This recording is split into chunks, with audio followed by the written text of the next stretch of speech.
Hi everyone, it's Mike here. So don't forget to click that subscribe and bell icon to receive a notification each time I upload a new video. Hi everyone, it's me again. Okay, so part 2 to my experiments with the Crackle Glaze. So after reviewing everybody's comments and helpful hints and tips on how to do it, once I'd sat down and read everybody's comments, there seems to be a little bit of contradiction in some. Some say it depends on the thickness of the Crackle Glaze, and some say it all depends on the thickness of the paint and viscosity of the paint that you're putting over the top of the Crackle Glaze as to the effect you get with the actual crackles itself.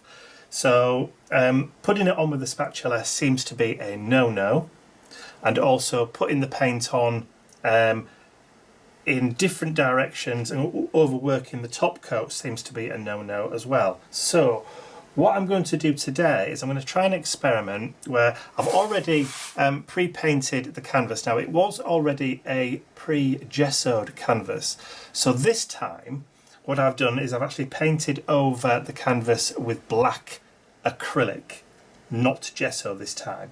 So I'm going to paint the entire of the canvas with the Crackle Glaze with very minimal working over the top and see how that is going to work.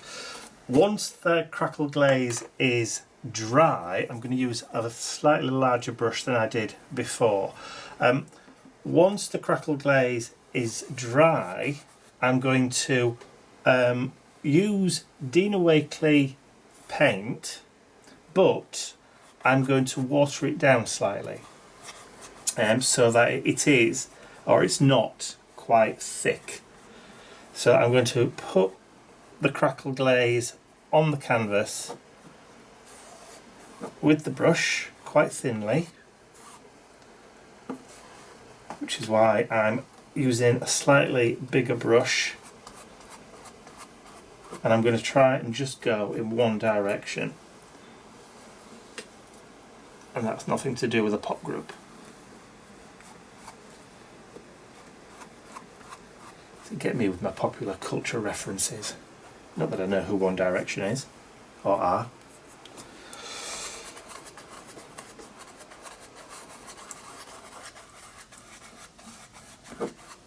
I just want to make sure I've got a decent or an even coat of the Crackle Glaze across the entire of the canvas, and I'm only going to work in one direction like I've just said. So now obviously the Crackle Glaze, because it's a glaze, stays a little bit shiny when it's dry, which also helps for you to see where you've been. Now when I put this paint on, I'm going to go in a opposite direction as well, because that's one of the other comments that people left, is that if you work against the grain of the glaze that you put on, you tend to get better results. So we're going to try that one too. So I think that's the Crackle Glaze on there. So I'm now going to leave that to dry for half an hour-ish, and then I think we'll be ready to have a play with some paint. So I'll be back in about 15 to 20 minutes.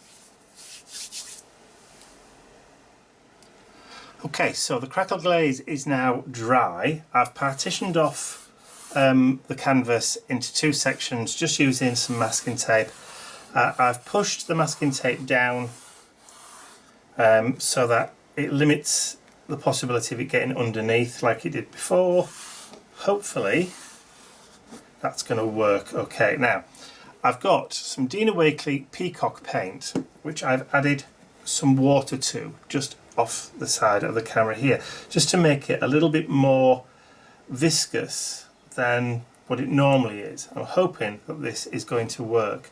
Now I did the Crackle Glaze going that way, so I'm actually going to paint the Crackle Glaze going this way, and we'll see what happens if anything at all.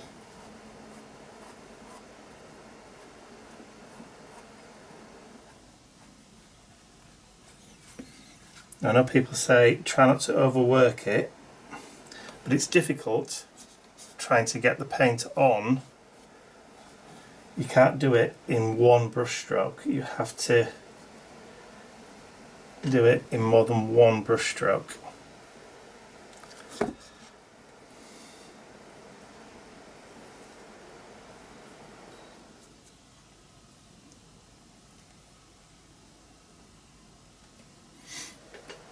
And I'm really trying not to go back over it again.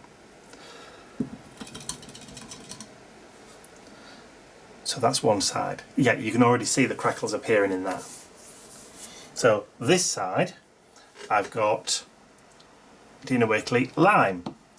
And I'm going to do the same thing again. I've mixed it with a little bit of paint, a little bit of water.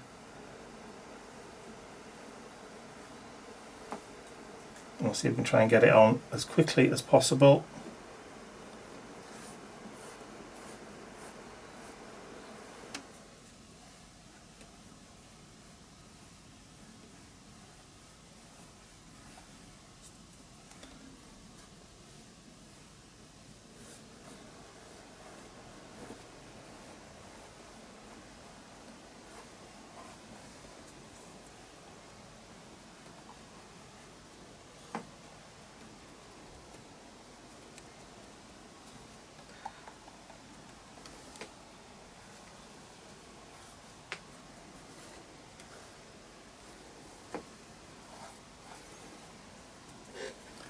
And you can see the cracks are already starting to appear.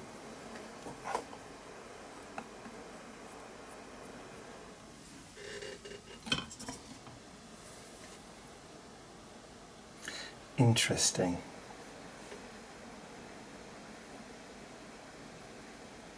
Okay, I'm going to leave that to dry naturally for about an hour. See what happens. Okay, so it's been about an hour, and as you can see, we've got some fairly good, try and avoid the glare, we've got some really good crackle effects over here, and on this side where I wasn't really expecting hardly any, we've got some nice banded crackle effects there. It has kind of worked on the sides as well, but not a huge amount. Didn't really get a chance to get a lot of paint on there before it started to actually crackle. So it seems to be that you don't get, your window of opportunity for actually getting the paint down is extremely limited, and I'm just wondering whether you probably have more luck either putting the paint on with a spritzer, a spray, because you might be able to cover a larger area in a quicker time than actually putting it down with a paintbrush, because actually adding it on with a paintbrush, the fact that you've only got that one pass and you can't really load up a paintbrush big enough with as much paint to be able to do an area like this, and get that kind of even crackle effect all the way across it. Now remember, I did paint the crackle glaze going that way, horizontally, and then the paint vertically, so I've crossed it that way. Some people say you've got to crisscross the paint as you're putting it on, but then you're not putting it on in one go then. So that advice kind of contradicts what some people have said against what other people have said.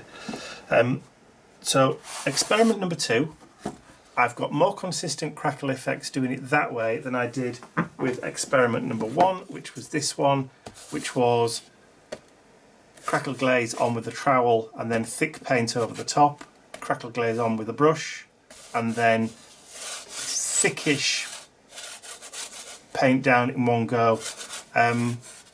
But yeah, that's more consistent. That's, you know, for first attempt I was fairly happy with that. For second attempt I'm actually a lot happier with the effect that I've achieved with that peacock and the lime, with that consistent crackle effect all the way across. But I do think that experiment number 3 is definitely on the cards. So I hope you've enjoyed that and learnt a little bit. I know I'm learning as I'm going along. And I know there are people out there saying, you know, that they've wanted to try it but not really had the guts and didn't really know how to do it. So hopefully this has helped. So that's all from me for now. Please remember, if you've enjoyed it, please give it a thumbs up, share the video with your friends, and if you haven't subscribed to my YouTube channel for more videos like this one, then you can click that subscribe button at the end of the video, but don't forget to click the bell icon too, otherwise you won't get notified. That's all from me for now. I'll see you all again very, very soon. Bye for now.